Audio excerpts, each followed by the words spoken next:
নির্বাচন কেন্দ্রিক যে সমস্ত সংস্কারগুলো আছে সেই সংস্কারগুলো দ্রুত সম্পন্ন করতে হবে। বিএনপির ইমেজ সেটাকে যেন আমরা আগে যেভাবে ছিল সেইভাবে যেন ধরে রাখতে পারি।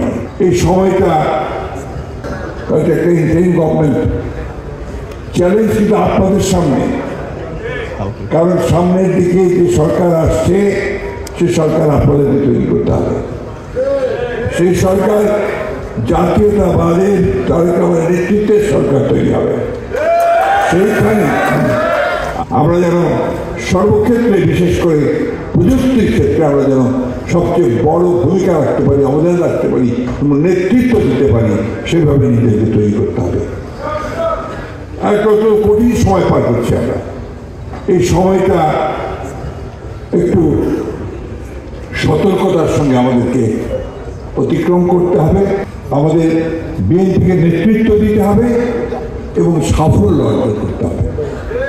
আজকে ইন্টারিম গভর্নমেন্ট তা আমাদের সমগ্র বাংলাদেশে, বিশেষ করে ছাত্র জনতার সমর্থিত, তাদের দ্বারা এই সরকার গঠিত হয়েছে। তাদের দায়িত্ব সুনির্দিষ্টভাবে বলা আছে,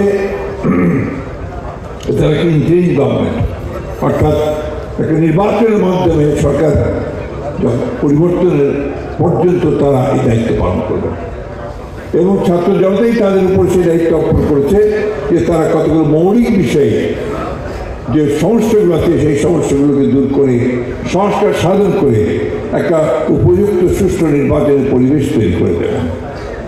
তারা কাজ করেছেন, কাজ করে চলেছেন, আমরা তাদেরকে সমর্থন দিচ্ছি। কিন্তু একই সময় এই কথা খুব স্পষ্ট করে আমরা বলতে চাই যে বাংলাদেশের মানুষের মূল যে আকাঙ্ক্ষা, সে আকাঙ্ক্ষা হচ্ছে একটা গণতান্ত্রিক রাষ্ট্রে, একটা গণতান্ত্রিক সমাজে সেই আকাঙ্ক্ষাটাকে বাস্তবায়িত করতে আমাদের যে সমস্ত সমস্যাগুলো সৃষ্টি হচ্ছে সেগুলোকে দূর করতে হবে। তার বেশি কিছু করতে গেলে সময় যত বেশি যাবে তত বেশি সমস্যা তৈরি হবে।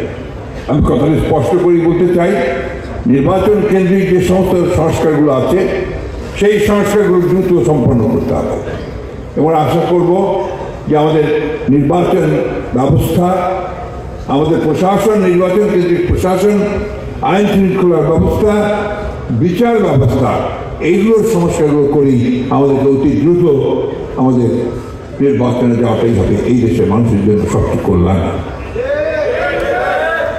আমরা একটা জিনিস আমাদের নিজের মধ্যে আনতে হবে।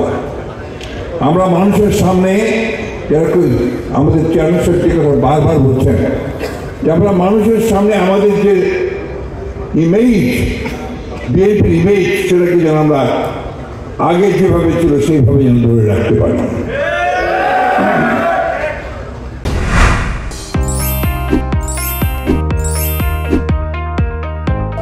চন্টলা টিভি, ইতিহাস ঐতিহ্যের প্রতিচ্ছবি।